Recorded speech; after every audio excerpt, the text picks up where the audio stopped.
സ്വഭാവം മാറ്റിയില്ല. എന്താ പന്റെ ഉദ്ദേശം? ഇവിടെ ഒളിച്ചു താമസിക്കാൻ വന്നാണ് സുഖവാസ മാമാന്റെ സമ്മതിക്കൂല. എന്ത് മനസ്സിലാക്കണം? ഇതിന്റെ ബ്രോക്കറാ ഉളുപ്പുണ്ടോ? റോയ് സാർ ഇതാ ഇവന്താ ഒരു പെണ്ണിനായിട്ട് വന്നീനാ. പെണ്ണിന്റെ മുഖം ഞാൻ കാണട്ടെ. ഇത് ജെയിംസ് അല്ലേ? ആണോ? പിന്നല്ലാണ്ട് ഇവനെന്തൊക്കോലത്തില്? അതൊക്കെ പറയാം. നടന്നത് എന്താണെന്ന് ജെയിംസ് പറയട്ടെ.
അന്നത്തെ പിടിവലിയുടെ ഇടയിൽ അവൻ്റെ പോക്കറ്റ് കയറിയിട്ട് കയ്യിൽ വന്നു.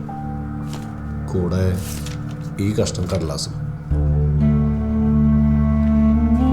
അന്ന് ഞാൻ അവനെ അവിടെ വെച്ച് കണ്ടപ്പോൾ എന്തൊരു സ്പെല്ലിംഗ് മിസ്റ്റേക്ക് തോന്നി.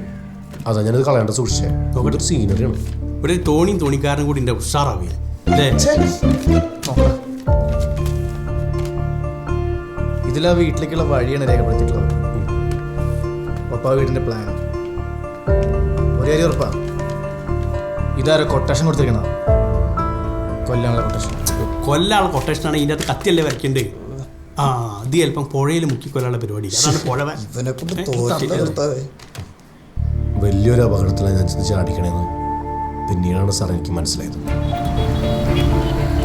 സാറന്മാര് വീട്ടിൽ നിന്ന് മാറി നിൽക്കാൻ തീരുമാനിച്ച കാര്യം ഞാൻ അറിഞ്ഞു.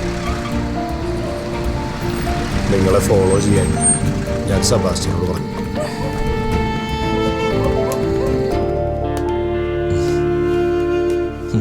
തെളിവുകളൊക്കെ എനിക്കെതിരാന്ന് എനിക്ക് മനസ്സിലായി. ഞാനൊരു കള്ളനല്ലേ സാറേ. ഞാൻ പറഞ്ഞ ആരെങ്കിലും വിശ്വസിക്കുമോ? അതാ ഞാൻ നടന്ന കാര്യങ്ങളൊക്കെ സെബാസ്റ്റ്യൻ്റെ അടുത്ത് പറഞ്ഞത്. അപ്പം ഞാനാ പറഞ്ഞത് എങ്ങനെയെങ്കിലും സാറന്മാരെ കണ്ടുപിടിച്ച് ഉള്ള കാര്യം തുറന്നു പറയാം. പിന്നെ വിഷ്ണു സാറ് എന്നെ കണ്ടുപിടിച്ച് അതിവിദഗ്ധമായി കുടുക്കിയ കാര്യം ഞാൻ ഡീറ്റെയിൽ ആയിട്ട് ഇവരോട് പറയണം. അതൊക്കെ സൗകര്യം പോലെ എല്ലാവരും പിന്നെ പറഞ്ഞോളാം. എന്നാലും കണ്ടുപിടിച്ചില്ല. നിങ്ങൾ ആളൊരു സംഭവം തന്നെ. അപ്പൊ എങ്ങനെ ജെയിംസ് സെബാസ്റ്റ്യനായിട്ട് പരിചയം? കഴിഞ്ഞ പ്രാവശ്യം ജയിലിൽ നിന്ന് ഇറങ്ങിയപ്പോൾ യാദൃശ്ചികമായിട്ട് പരിചയപ്പെട്ടതാ. വേറെ മുൻപരിചയമൊന്നുമില്ല. ജെയിംസിന്റെ കഥകളൊക്കെ എൻ്റെ അടുത്ത് പറഞ്ഞിട്ടുണ്ട്. ആൾക്ക് റിയൽ എസ്റ്റേറ്റിന്റെ പരിപാടിയാണ്. ജയിലിലോ? ജയിലിലല്ല, പുറത്ത്. ഈ പോര കൊടുക്കാറില്ല സാറേ. സാറന്ന് തന്നെ കീഴ്പ്പെടുത്തിയ വീടുണ്ടല്ലോ, അതൊരു അമേരിക്കക്കാരൻ ഇവനെ വിൽക്കാൽപ്പിച്ചതായിരുന്നു. അപ്പൊ നിങ്ങൾ തമ്മിൽ ഫൈറ്റ് ഒക്കെ നടന്ന് അതൊന്നും കാണാൻ പറ്റില്ല. അത് നന്നായി. നമ്മളിപ്പോ ജെയിംസിനെ പോലെ ഒരു മുഴുക്കള്ളനെയും കൊണ്ട് നമ്മുടെ സാറുമാരുടെ അടുത്തേക്ക് പോയാ ഈ കഥ അവര് വിശ്വസിക്കില്ല. എവിടെ ഇന്ന് വരെ ഒരു കള്ളനും സത്യം പറഞ്ഞ പോലീസുകാർ വിശ്വസിക്കില്ല. ഞാൻ അന്ന് കണ്ട ആളുടെ മുഖം നിനക്ക് ഓർമ്മയുണ്ടോ? ഉണ്ട് സാറേ. അവൻ്റെ മുഖം ഞാൻ ഒരിക്കലും മറക്കില്ല. അങ്ങനെയാണെങ്കിൽ നമുക്ക് അയാളുടെ ഒരു രേഖചിത്രം വരയ്ക്കാം. എന്താ?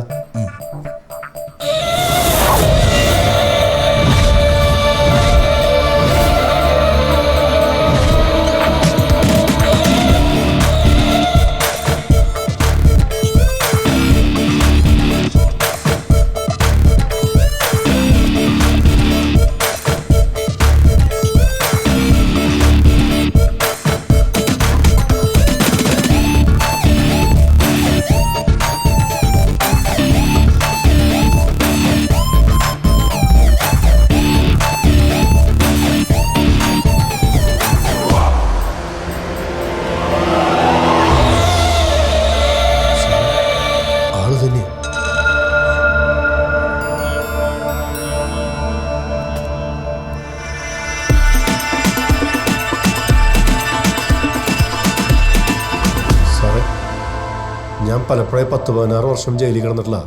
പക്ഷേ ഇന്നേ വരെ ജയിലിൻ്റെ അകത്തും പുറത്തും ഇതുപോലെ ഒരാളെ ഞാൻ കണ്ടിട്ടില്ല. ഒരു കാര്യം ഉറപ്പാണ്, ഇയാൾ ഈ ലിമിറ്റിലൊന്നുള്ള ആളല്ല.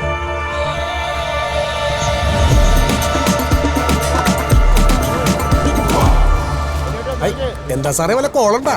ഒരു റിട്ടയർമെന്റ് പാർട്ടി ഉണ്ട്. ആണാ? CSR ജീപ്പിലുണ്ട്. നീ ഒന്ന് അങ്ങോട്ട് വാ. എടാ കട ഒന്ന് നോക്കിയേക്ക്, ഒരു കോളൊത്തിട്ടുണ്ട്. ഞാനിപ്പോ വരാം. ആടിന്റെ ഒരു കൈകാലം എടുത്ത് വെച്ചേക്കടാ, എനിക്കൊരു സൂപ്പ് വേണ്ടി വരും. സാറ് ഇറച്ചിയൊക്കെ മേടിക്കാൻ കൂളിംഗ് ഗ്ലാസ്സൊക്കെ വെച്ചാണല്ലോ വന്നേക്കണത്. എത്രയിൽ ഇറച്ചിയാണ് സാറേ വേണ്ടത്? കുറച്ചധികം വേണം. പക്ഷേ അതിനുള്ള ഇറച്ചി നിന്റെ ദേഹത്തില്ലല്ലോടാ. എന്താ സാറേ ഇങ്ങനെയൊക്കെ സംസാരിക്കണത്? പിന്നെ ഞാൻ എങ്ങനെ സംസാരിക്കണം? കാര്യങ്ങളൊക്കെ സ്റ്റേഷനിൽ എന്നിട്ട് ഞാൻ വിശദമായിട്ട് പറയാം. നീ ജീപ്പിലോട്ട് കയറും. സാർ നമ്മളൊക്കെ അന്നസായിട്ട് പണിയെടുത്താൽ ജീവിക്കണം സാറേ. നീ അന്തസ്സായിട്ട് പണിയെന്ന കാര്യമൊക്കെ ഞങ്ങൾക്ക് മനസ്സിലായി. നീ ജീപ്പിലോട്ട് കയറുന്നോ അതോ ഞാൻ ചവിട്ടി കയറണോ? അങ്ങനെയാണെങ്കിൽ എനിക്ക് എന്റെ വക്കീലിനൊന്ന് വിളിക്കാം സാർ. വക്കീല് നല്ല പിടിപാടുള്ള സാർ.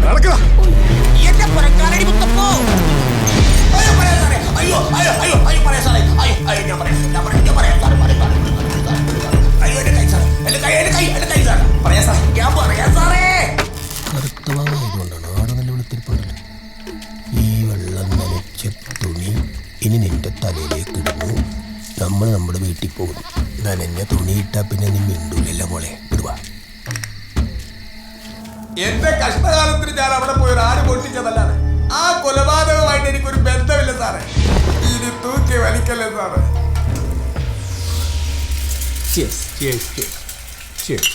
രണ്ട് പോലീസുകാരുടെ ഒരു കള്ളം കള്ളുടിക്കാനാണ് നല്ല രസം. എന്റെ മൻസൂറെ, ഞാൻ കള്ളനായിട്ട് ജനിച്ചൊന്നല്ല, കള്ളനായി പോയതാ.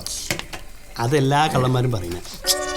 എൻ്റെ സാറന്മാരെ, പണ്ട് ഞാൻ തട്ടുകട നടത്തിയുന്ന കാലത്തേ കുട്ടിക്ക് മരുന്ന് മേടിക്കാനെന്നും പറഞ്ഞ് ഒരുത്തൻ വാച്ചും പണയം വെച്ച് എൻ്റെ 1000 രൂപ കടം മേടിച്ചിട്ട് പോയി. അത് മോഷ്ടിച്ച വാച്ചായിരുന്നു. മോഷ്ടിച്ച മുതൽ കൈവശം വെച്ചതിന് എന്നെ പോലീസ് ഒന്ന് അറസ്റ്റ് ചെയ്തു. പിന്നെ ഞാൻ ജയിലിൽ നിന്ന് ഇറങ്ങിയത് നല്ലൊരു കള്ളനായിട്ടായിരുന്നു. അവിടുന്ന് അങ്ങനെയുള്ള എൻ്റെ മോഷണങ്ങളൊക്കെ എൻ്റെ ജീവിതത്തോടുള്ള പ്രതികാരമായിരുന്നു. കണ്ടവൻ്റെ മുതൽ കെട്ടിട്ടാണ് പ്രതികാരം ചെയ്യല്. എന്നോട് വിരോധമൊന്നുമില്ലല്ലോ. ജെയിംസിന്റെ മോനപ്പോ എവിടെയാ? ആ, അവൻ ഹോസ്റ്റലിൽ നിന്ന് പഠിക്കുക. പേര് ജിക്കു ജെയിംസ്. അവൻ എന്നെ വലിയ ഇഷ്ടമാണ്. ഇടയ്ക്ക് അവൻ ജയിലിൽ തന്നെ കാണാൻ വരും. ആ, ജയിലിലുള്ള എന്നെ സെക്രട്ടറിയിൽ വന്നാൽ കാണൂല്ല. അതല്ലടോ, എൻ്റെ സ്വഭാവമല്ല അവന്, എൻ്റെ അപ്പൻ്റെ സ്വഭാവമാണ്. അപ്പം മൂന്നാളും ഒരുപോലെ തന്നെ. അല്ലെന്ന് എൻ്റെ മോൻ, അവൻ പാവം.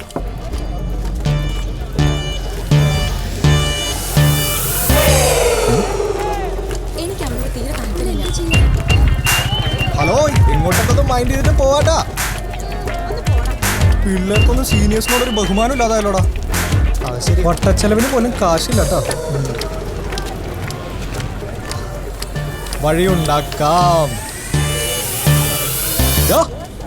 വാടാ, ഞാനാ നിന്നോടെന്നെ വാന്ന്. എന്താ നിന്റെ പേര്? എന്റെ പേര് ഷാരൻ. ചാരനോ? ചാരനല്ല, ഷാരൻ. ഏതാ ഡിപ്പാർട്ട്മെന്റ് നീ? മാത്സ്. ഒരു കാര്യം ചെയ്യും, ഒരു 100 രൂപ എടുത്ത് കൊടുത്തേ. 100 രൂപ? എന്റെ ഒന്നും ഇല്ലാട്ടോ. 100 രൂപ ഇല്ലാതെ നീ കോളേജിലേക്ക് വരണത്? ചേട്ടൻ എന്റെ കൂടി വണ്ടിക്കൂലി മാത്രമേ ഉള്ളൂ. എന്താ നീ മുണ്ട് മടക്കി കുത്തിരിക്കണേ? സീനിയേഴ്സിനെ കണ്ട നിനക്ക് ബഹുമാനമില്ലേ? മുണ്ടയച്ചിടാ. അയച്ചിട്ടല്ലേ? നിന്റെ അടുത്ത് മടക്കി കുത്ത് അഴിക്കാനല്ലടാ പറഞ്ഞത്, മുണ്ടഴിക്കാൻ ഞാൻ പറഞ്ഞില്ലല്ലോ. ഇവനൊക്കെ എവിടുന്ന് വരുന്നടാ? സോറി കേട്ടോ, സോറി കേട്ടോ. അയ്യോ, കഷ്ടം.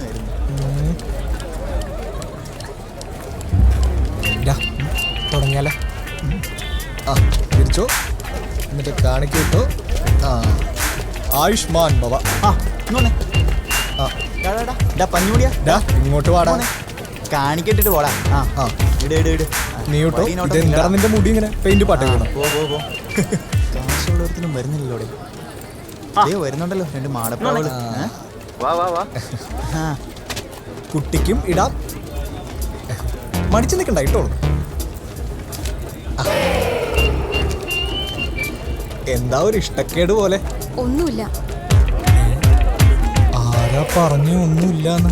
ഞാൻ സമ്മതിച്ചേരില്ല.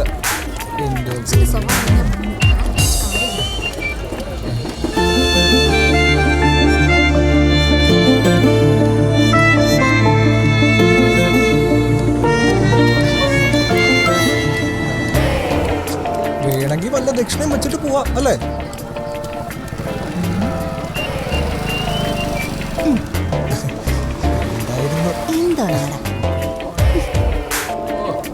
ഇത്രയും ദാരിദ്ര്യായോ? അപ്പൊ പോവാം.